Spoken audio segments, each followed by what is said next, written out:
One of the other things you just mentioned, when you told him your needs and he said, this is what I got. This is who Yeah. I am. This is all I have to give you.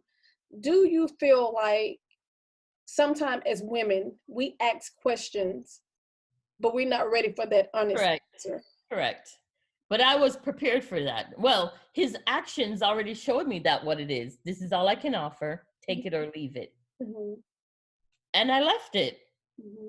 Great guy, but he's not great for me Mm-hmm. and what I want right now. Oh, good point. Sometimes they're good guys. You're just not But good he's for a great everything. guy. Yeah. Nice guy. I have nothing to say about him. But Mm-hmm. is that what I want? I mean, I'm dating someone, but I'm still going to parties by myself. Mm-hmm. I'm still, I'm still 90% by myself. Traveling the world by yourself. I'm traveling the world by myself. I just came back from Turks and Caicos where I met up with my mom and my sister Mm-hmm. and my niece. It would have been great for him to come and spend those 5 days with us. Mm-hmm. When we first met, I told him I wanted to go to Costa Rica. Mm-hmm. Costa Rica is not far from Texas. Like, I don't even think it's a couple hours on the flight. Mm-hmm. Flights are like $100, $200. And he said, yeah, yeah, yeah. 3 years later, we haven't even gone to the corner store yet. I'm like, oh, what are we doing? This is crazy. This is Yeah. not. Yeah. So do I, and at 52, I ain't got too many more juicy years. So, you just got to move on. You're wonderful, but this isn't for me. So he's either going to step up to the challenge, and I don't see why he would now after Mhm. 3 years, or just let me go. And he don't have to let me go because I've already let go. And women are hi. You came to say hello to the people. So what took you to get to that point? You said he wouldn't stand up to the standards that you had set. So you said, okay, you're not for me. And a lot of women have issues just saying, or even realizing the fact, or even asking yourself those tough questions. Is this guy for me? Do I need to invest any more time in a relationship like this? Is Well, he just a good guy and just not good for me? I had already told him this before I started school, Mhm. and I said to him, my program is 2 years. I won't be dating anyone new in those 2 years because my focus is when it's school time for me. When I'm in school, I'm locked and I'm You really focused. are. You very focused. You're the most focused person I've seen. And I said to him, if things don't change within these 2 years, then or you don't make room for me in your life, Mhm. then there's no reason for us to continue. And I meant that. Mhm. I finished school on the 20th. It wasn't, I finished turning in my last work on the 22nd. Mhm. We spoke on the 23rd. He came over. No, let's go back. No, it was before that. I went to Arizona for my last check-in with university, January 10th. Mhm. He watched my puppy. He came over after that. That's when we had the conversation, the end of January. Okay. That, I'm finished with my program now. So what are we doing? And he said, this is all I can, this is it, Karen. I can't give weekends because weekends are for my dad. Every other weekend is for my daughter. During the week, I'm busy with work. I'm like, well, then there's no space for me in your life. Mhm. And I said, well, then I don't see why we need to continue. You need to find someone that's lined up with what you are ready to offer. Mhm. I said, I want more, and you can't give me more. And I said, that's okay. Mhm. That's perfectly okay with me. But the cycle for these last 2 years, what has happened is I say that to him, he thinks I'm upset, so he stays away. And then slowly, after like 3, 4, 5 weeks, he starts sending me text messages again. Mhm. And then I want to see you. And then, like, okay, you can come over. We chit chat. And then he thinks everything is okay. Mhm. This time, it hasn't been the case. So I'm quite sure he's very confused. So you Because stop the cycle. I've stopped it. Mhm. He's given me time because I've said that. He sent me a text. I haven't responded. He sent me a text last night saying, he hopes I'm keeping well with this corona. I respond I responded, all is well, you stay safe, and that's it. Mhm. You know, if like we've always discussed, if you don't set a standard, Mhm. men will never meet it. Yes. Yes. I wish So women would realize that if you set the standard and if they care about you, anything about you, they're going to rise to meet those standards. simple. Yeah. I So agree it's with you. either he's going to meet that, and the thing is, the longer he waits, and I'm very much like that, I get disconnected and there's nothing you can say after a while. Mhm. Nothing. So,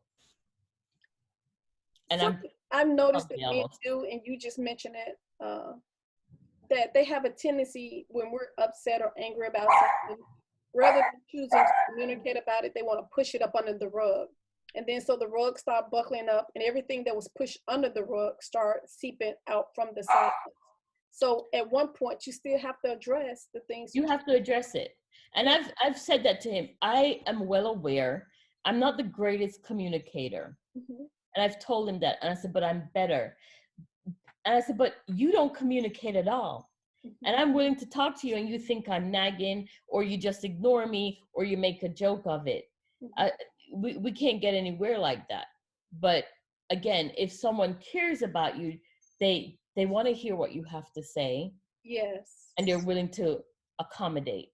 I Yeah. don't, you know, and that's one of the things I like about him is that, you know, his dad is older. His dad is probably 80 now. Mhm. So I like that he goes and check in on his dad, and he goes and he sees his dad. Mhm. I don't have any children. He has one, Mhm.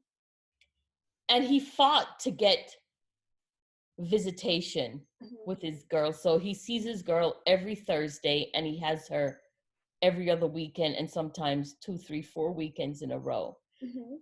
But if we're having an intimate relationship, where do I fit in? He's Yeah. at work till midnight. Mhm. He's gone all day. He's gone all night. Then having a girlfriend, is that what you want? Mhm. And I'm too old to be somebody's sex machine. I mean, that's too much. I'm too old for that. Did you ever feel that he could have possibly combined the two? You know, going to see his dad, going to spend time with his daughter, that he could have made you a part of that. Absolutely. And I said that to him. I said, women like to know that they matter and Hmm. that you hear them.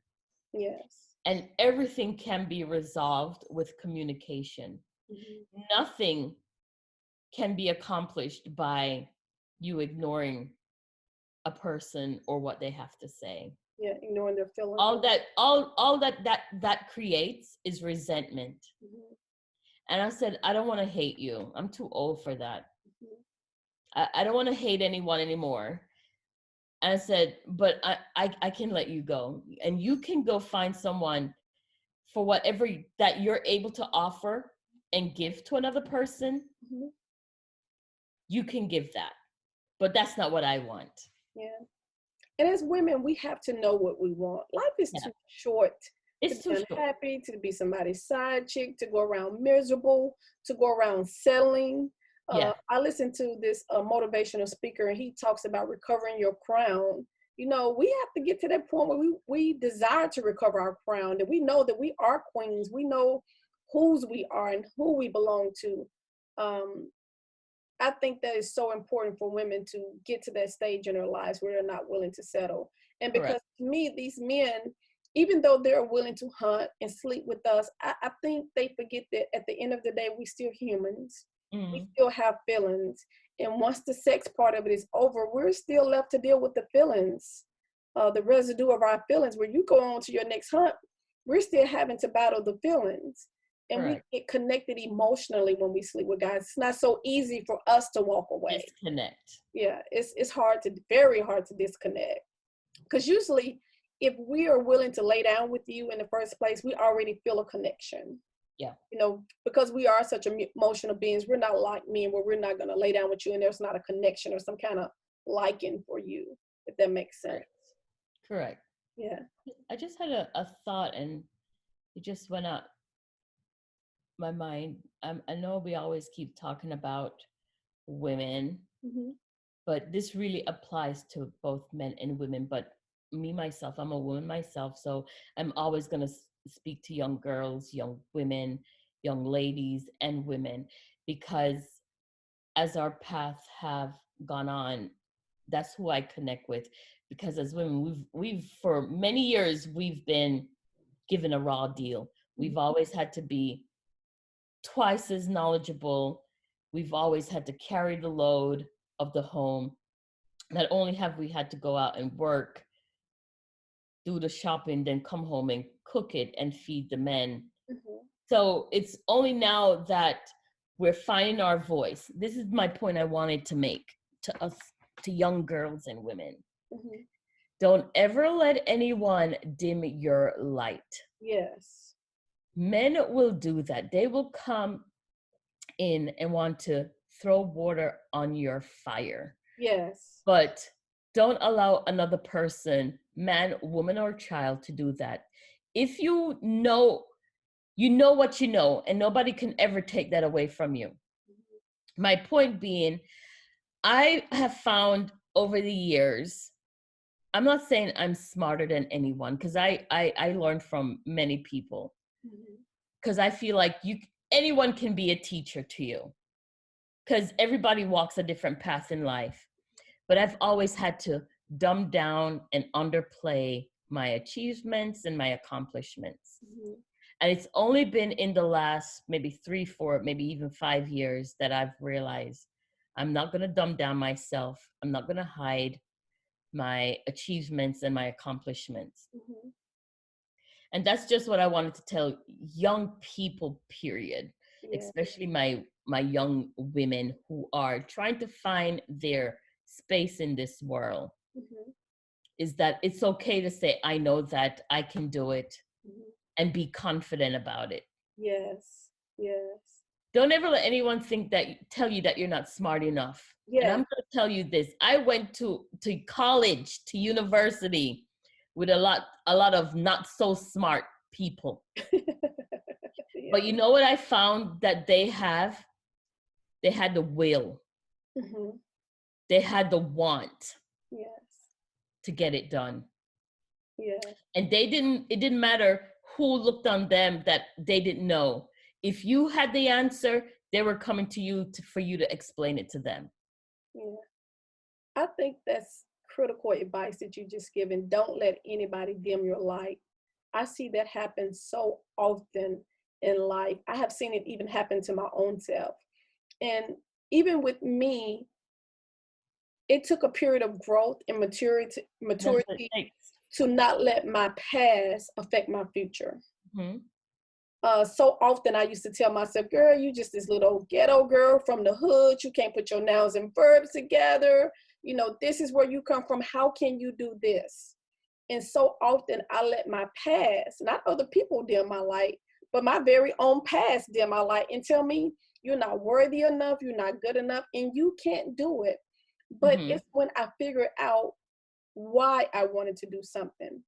And I tell my daughter this all the time. When you figure out your why, then you'll figure out how.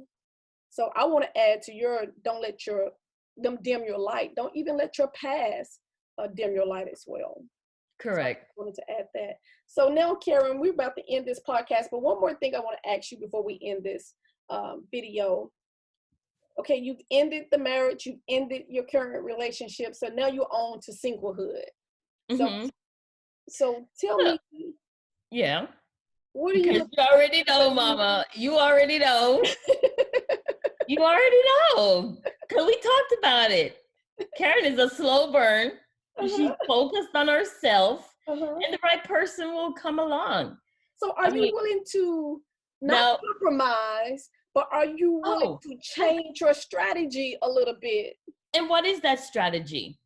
Going out, being more open to meet people. Because you know you're a real homebody and you really stay to yourself. And in order to meet somebody, you have to put yourself out there. You have but to. If they catch me between 10:16 and 10:33 when I'm in them streets, we gonna meet. But if not, I don't know how we gonna meet. You know, I've done the online thing, met great people, and you've met some crazy people. And you know, I have a very hard rule about dating at work. I will not do it. Can't do it. There is just, I can't do it. I agree with that. But other places you can go. When I go out at a function, I don't know. People have always said this to me. I guess, and you know, you can't just look at my facial expressions and think that you know me. Uh-huh. And usually people always tell me that. They say, "Oh, girl, when I saw you, but you were just the nicest, kindest person." I get that too all the time. I like, you know, I said, I'm open. Even when you said you wanted to do this, I said, I'm an open book. Mm-hmm. And you always Because have been. I like to share my experience because I believe in, you never know who can find solace in your experiences. Mm-hmm. I often share, there is no, people put stigma on things that they didn't accomplish. Like some people would say, you know, divorce is a failure. No, I find that as an accomplishment. Learning experience. Yeah. I tried, Yeah. and I'm better for it. Mm-hmm. Now, I think you crazy if you have marriages 2, 3, 4, 5, 6, 7, and keep on going. Mm-hmm. You may need to sit down and take a self-assessment because all those marriages can't be ending because of the other person. Yeah. I have grown. Mm-hmm. I know, but there's some things that are innately you, that is just a part of who you are. Mm-hmm. Like, I know I'm moody. Mm-hmm. I know I like a lot of alone time. And why is that?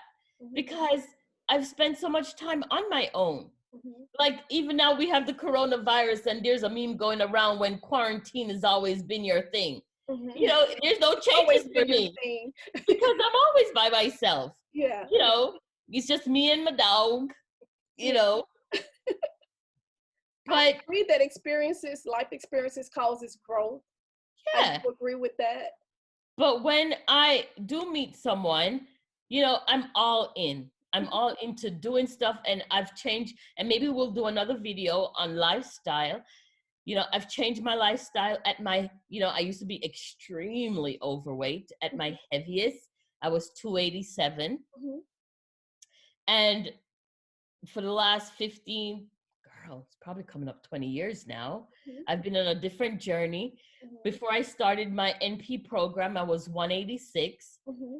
Now that I've come out of that fog, I got on the scale 12 days ago and I was 230. Mm-hmm. So I've had to get focused again and starting to lose the weight again. But I've changed my life. You know, when I was a teenager, somebody told me to go outside. I'm like, do what? No. Outside doesn't have air conditioning. I will not. But now, you know, I enjoy the outdoors. I love to go for a walk and a run. I love to go hiking. I bought a bicycle. I like to do stuff outside now. Okay.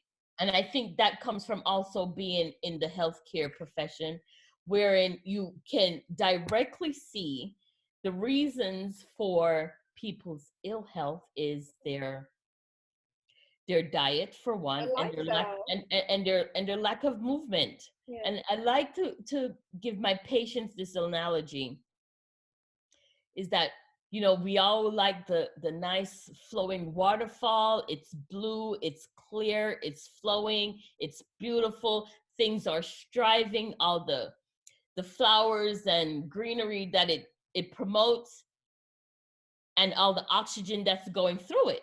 Mm-hmm. I said, our bodies are the same way. Our bodies are built to be in motion. And then you think of stagnant water, it's dirty, it's murky, it has bugs in it that's dead. Mm-hmm. In the flowing waterfall, the fishes are alive and breathing. In murky, dirty water, the bugs are dead, it's dirty, it has moss over it. I said, that's the same with our body. If it's not moving, that's what's going to happen. Exactly. Great analogy. Great analogy. You know, so that's what I always tell my patients. No matter what you can do, if you can only walk to the curb, walk to the curb. Yes. Because tomorrow you may be able to walk to the next house. Yes. And back. The next thing you know, you're doing the whole block. Yes. The next thing you know, you're going around the block. You know, and next thing you know, you want to go on a hike with your friends and your family. It only takes one person in your family to motivate the other. So one match should start a fire. correct. Yeah. One spark. Yes. Yes. So. Yeah. And so I'm going to end it here, even though I hate to, but you and I, we can go on and on and on. We probably could. And this video will go into next week. Correct. So, my friend here, she's going to put this on her platform. If there's anything else you all would like us to either go more in detail or another topic you'd like us to discuss, leave us a comment down below. Yeah. Whether it's down below or up top. And let's see if we can get this started. Maybe we could start a podcast. Yeah, I love that. And maybe it can be something joint between the two of us, and that we can, sip on coffee and talk about it. I would love that. Let's talk about it. We could talk about conversation. Lifestyle. We could talk about nursing, how we can motivate other people to go in this profession. I heard yesterday that the governor of Texas, he has actually asked that nursing school who had students who only have a year or less to graduate to go ahead and give them their license. Oh. And nurses who have retired, for the board to just reissue their license or ask them to apply and get their license back, so we can get more people into the workforce to help with this corona outbreak. Yeah, that's a whole another topic. I believe I can agree with the nurses coming out of retirement. The ones who still have a year left, I guess because I'm an instructor, they're not ready. And that's the thing. Now, some people are saying, so what about the boards? I guess he's saying they bypassed the boards. Oh no, that's dangerous. I don't know, because we often talk about it. In England, we don't have a board. You finish your school and you go on, you get your license, and you go into the workforce. Yes. Some people are just great test taker. It doesn't make them a great nurse. And I've seen that many times. Yeah, you and I, we've had this conversation before.